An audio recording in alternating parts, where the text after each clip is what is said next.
Hello दोस्तों, welcome to my YouTube channel. तो कैसे हैं आप लोग? उम्मीद करता हूं कि आप लोग अच्छे होंगे, स्वस्थ होंगे, खुश होंगे, मस्त होंगे। तो दोस्तों, आज हम जियोग्राफी के एक इम्पोर्टेंट टॉपिक भूकंप के बारे में पढ़ेंगे। तो चलिए पढ़ते हैं। दोस्तों, भूकंप को इंग्लिश में अर्थक्वेक बोला जाता है। भूकंप को इंग्लिश में अर्थक्वेक बोला जाता है। दोस्तों, हम सभी जानते ही हैं कि भूकंप पृथ्वी के अंदर से उत्पन्न होती है, और भूकंप पृथ्वी के अंदर जिस स्थान से उत्पन्न होती है उस स्थान को क्या बोलेंगे? फोकस बोलेंगे या उसको केंद्र बोलेंगे। मतलब ये देखिए, पृथ्वी है, ये पृथ्वी है, पृथ्वी के अंदर जहां से भूकंप की उत्पत्ति होती है उसको क्या बोलेंगे? उसको केंद्र बोलेंगे, इंग्लिश में फोकस। भूकंप उत्पन्न होने के बाद पृथ्वी के ऊपरी सतह, देखिए यहाँ पर पृथ्वी के ऊपरी सतह जहां पर पहली बार भूकंप के झटके महसूस होता है उस स्थान को भूकंप अधिकेंद्र बोलेंगे। क्या बोलेंगे? भूकंप अधिकेंद्र।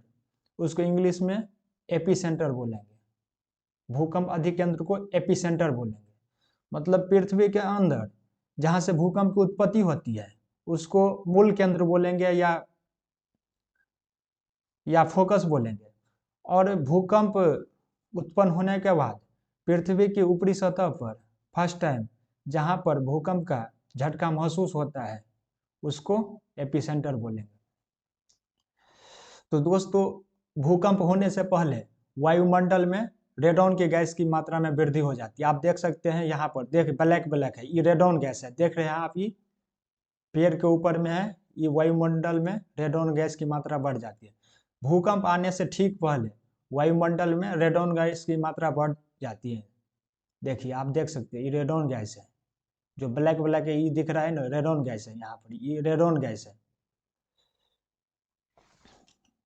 यहाँ पर लिखा हुआ है, देखिए यहाँ पर लिखा हुआ है, देखिए भूकंप आने से पहले वायुमंडल में रेडॉन गैसों की मात्रा में वृद्धि हो जाती है।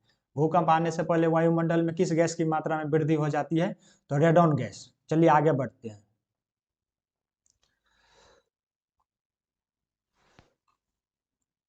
दोस्तों, भूकंप के तरंग यानी वेव 3 प्रकार के होते हैं। एक पी तरंग, एक एस तरंग और एक एल तरंग। कौन कौन? पी तरंग, एस तरंग, एल तरंग। देखिए दोस्तों, पी तरंग के बारे में पढ़ेंगे हम लोग। देखिए, पी तरंग के बारे में पढ़ेंगे। फर्स्ट हुआ आपका पी तरंग। पी तरंग के बारे में पढ़ेंगे। तो देखिए, पी तरंग को प्राइमरी वेव भी कहा जाता है। पी तरंग को प्राइमरी वेव भी कहा जाता है। ये भूकंपीय तरंगें सबसे तीव्र गति से चलती हैं और एपी सेंटर पर सबसे पहले पहुंचती हैं। मतलब पी तरंग का स्पीड है ना, सबसे ज्यादा है, और पृथ्वी पर सबसे पहले कौन तरंग पहुंचती है? तो पी तरंग पहुंचती है। यहाँ पर देखिए दोस्तों, यहाँ पर फोकस है, मतलब यहाँ से भूकंप की उत्पत्ति होती है। तो भूकंप उत्पन्न होने के बाद यहाँ पर देखिए पी तरंग है ना, पी तरंग हुआ। पी तरंग पृथ्वी पर सबसे ऊपर सबसे पहले पहुंचती है। एपी सेंटर जहां मतलब भूकंप का झटका फर्स्ट टाइम महसूस होता है उसी को एपी सेंटर बोलेंगे। तो पी तरंग का स्पीड कितना होता है? तो 8 किलोमीटर पर सेकेंड। कितना होता है पी तरंग का स्पीड? 8 किलोमीटर पर सेकेंड। मतलब एक सेकेंड में कितना मूव करेगा? तो 8 किलोमीटर। कौन तरंग? पी तरंग। पी तरंग एक सेकेंड में 8 किलोमीटर मूव करेगा। पृथ्वी पर सबसे तेज पहुंचती है पी तरंग। देखिए पी तरंग, ये ये तरंग सॉलिड लिक्विड दोनों माध्यमों में गति कर सकती है। जो पी तरंग है ना, वो सॉलिड में भी चल सकती है, लिक्विड भी में चल सकती है। मतलब पी तरंग है ना, सॉलिड में भी और लिक्विड दोनों में गति कर सकती है। चलिए अब एस तरंग के बारे में पढ़ते हैं। देखिए दोस्तों, एस तरंग, एस तरंग यहाँ पर देखिए, एस तरंग, एस एस वेव, इन्हें सेकेंडरी वेव भी कहा जाता है। एस तरंग को सेकेंडरी वेव भी कहा जाता है। ये सिर्फ सॉलिड यानी ठोस माध्यम में गति करता है। देखिए याद करने का तरीका देखिए, एस से मतलब एस से आपका सेकेंडरी हो गया, S S four secondary, S से सेकेंडरी हो गया और एस से सॉलिड हो गया। तो जो एस वेव है ना, वो सिर्फ सॉलिड में गति कर सकता है, वो लिक्विड में गति नहीं करेगा। तो एस तरंग है, सॉलिड में गति कर सकता है लेकिन लिक्विड में गति नहीं कर सकता है। जो एस तरंग का स्पीड कितना है, एस तरंग का स्पीड 4 से 6 किलोमीटर होती है। कितना होती है?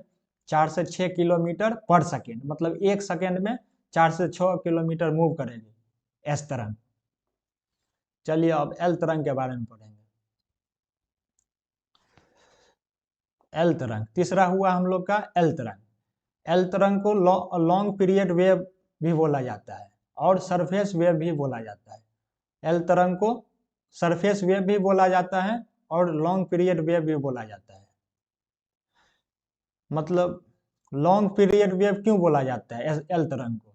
क्योंकि ये तरंग पृथ्वी पर सबसे आखिरी में पहुंचती है, सबसे आखिरी में पहुंचती है।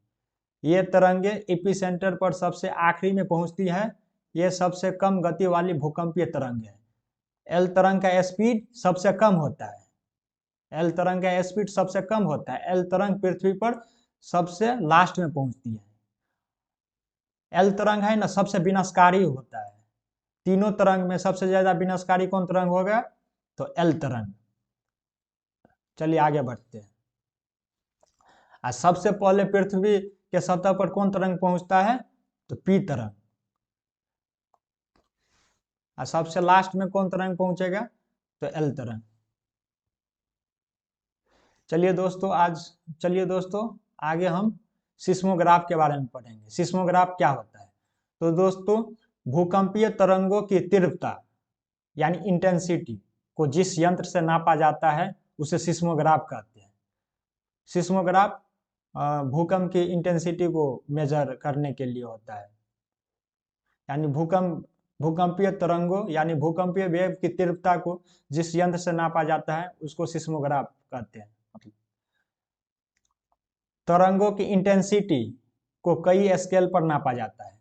जो तरंग होता है पी एस एल, 3 तरंग होता है ना, इसको कई स्केल पर नापा जाता है। एक हुआ आपका रिक्टर स्केल, दूसरा हो गया आपका रॉसी फेरल स्केल, एक हो गया रिक्टर स्केल। आगे पढ़ते हैं। देखिए दोस्तों भूकंप आने का क्या कारण है? भूकंप आने का क्या कारण है? तो चलिए आइए जानते हैं। ज्वालामुखी विस्फोट से, ज्वालामुखी होने से भूकंप की घटना घटती है। ज्वालामुखी के कारण भूकंप आती है। और हिमखंडों के घिसकने से, दूसरा हुआ हिमखंडों के घिसकने से भूकंप आती है। और तीसरा हुआ पृथ्वी की प्लेटों के असंतुलन, यानी पृथ्वी के प्लेटों के असंतुलन अनबैलेंस के कारण भूकंप आती है। तीसरा क्या है? पृथ्वी के प्लेटों के असंतुलन यानी अनबैलेंस के कारण भूकंप आती है। देखिए दोस्तों पृथ्वी की प्लेटों के घिसकने और टकराव के कारण भूकंप आती है। और पृथ्वी की प्लेटों के घिसकने और टकराव को क्या बोलेंगे? टेक्टोनिज्म। जब 2 प्लेट आपस में टकराती है तो उसको क्या बोलेंगे? टेक्टोनिज्म। तो टेक्टोनिज्म के कारण भी भूकंप आती है, याद रखिएगा। चलिए आगे बढ़ते हैं। अब पढ़ेंगे सुनामी के बारे में। सुनामी क्या है? तो आइए जानते हैं। सुनामी एक जापानी शब्द है। सुनामी जापानी शब्द है। सुनामी जापानी शब्द है जिसका अर्थ है तट पर आने वाली समुद्री लहरें। देखिए सुनामी किस प्रकार आता है? तो आइए जानते हैं। समुद्र के अंदर जमीन घिसकने या ज्वालामुखी के फटने के कारण महासागर में सुनामी उत्पन्न होती है। देखिए समुद्र के अंदर जमीन खिसकने या समुद्र के अंदर ज्वालामुखी के फटने से सुनामी उत्पन्न होती है।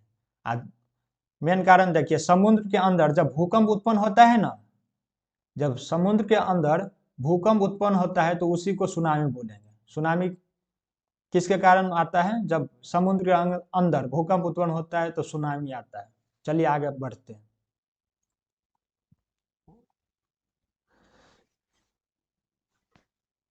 अब देखेंगे किस किस क्षेत्र में भूकंप आता है, आइए जानते हैं।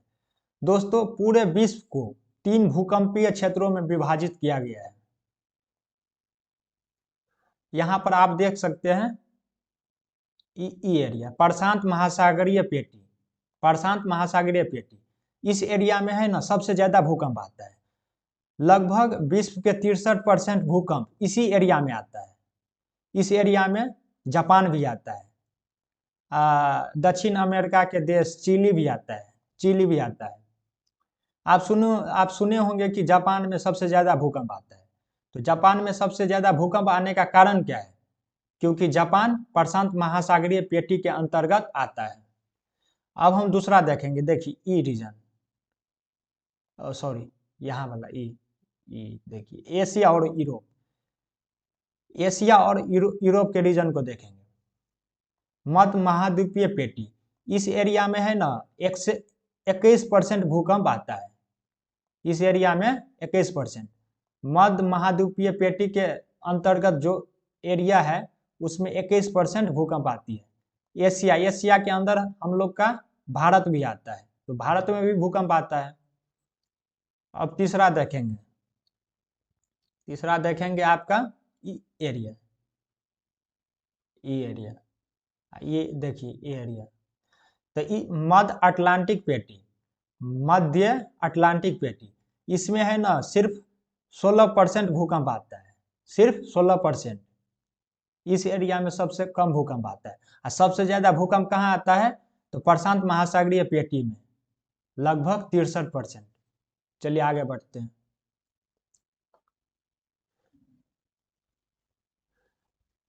दोस्तों अब हम इस टॉपिक से रिलेटेड इंपॉर्टेंट क्वेश्चन को देखेंगे जो डिफरेंट टाइप के एग्जाम में पूछा गया है।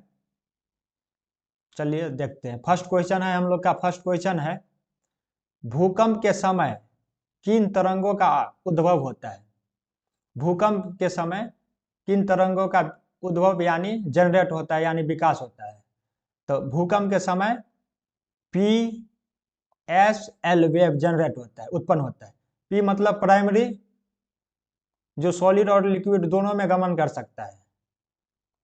एस मतलब हो गया आपका सेकेंडरी, जो सिर्फ सॉलिड में मूव कर सकता है, लिक्विड में नहीं। एल हो गया सरफेस वेव, एल को क्या बोलेंगे? सरफेस वेव या long period wave. L wave है ना सबसे ज्यादा विनाशकारी होता है, एल वेव सबसे ज्यादा विनाशकारी होता है। और पी वेव पृथ्वी पर सबसे पहले पहुंचता है, एल वेव पृथ्वी पर सबसे लेट पहुंचता है।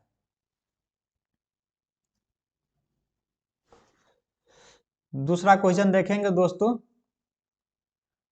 रिक्टर पैमाने का उपयोग होता है नापने के लिए। तो रिक्टर पैमाने का यूज होता है भूकंप की तीव्रता यानी भूकंप की इंटेंसिटी को मापने के लिए। तो ऑप्शन ए सही है इसका, ऑप्शन ए सही है। चलिए तीसरा क्वेश्चन है निम्नलिखित भाषाओं में सुनामी शब्द किस भाषा से संबंधित है? पहले बता चुके हैं कि सुनामी एक जापानी शब्द है, तो इसका ऑप्शन बी, सुनामी एक जापानी शब्द है। चलिए आगे बढ़ते हैं।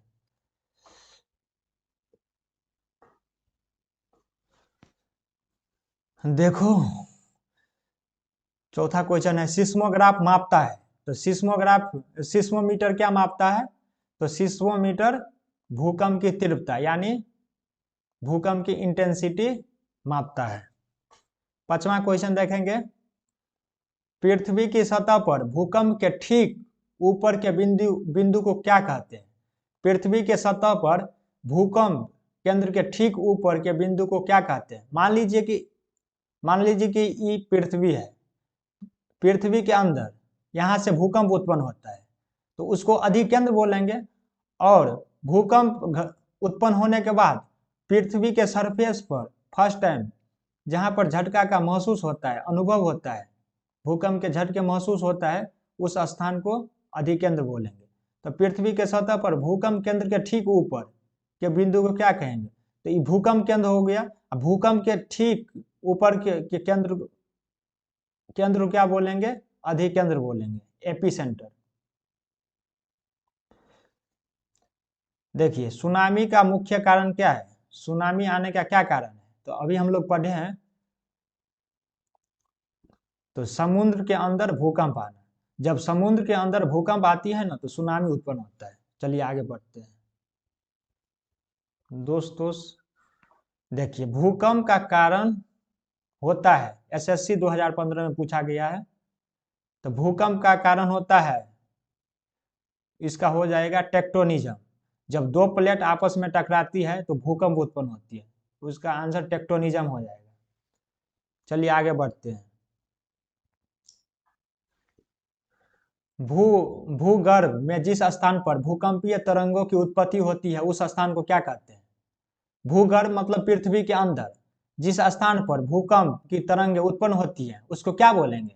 पृथ्वी के अंदर जिस स्थान पर भूकंपीय तरंगें उत्पन्न होती है उसको भूकंप केंद्र यानी फोकस बोलेंगे। निम्नलिखित में से कौन सी भूकंप में धरातलीय तरंगें होती है?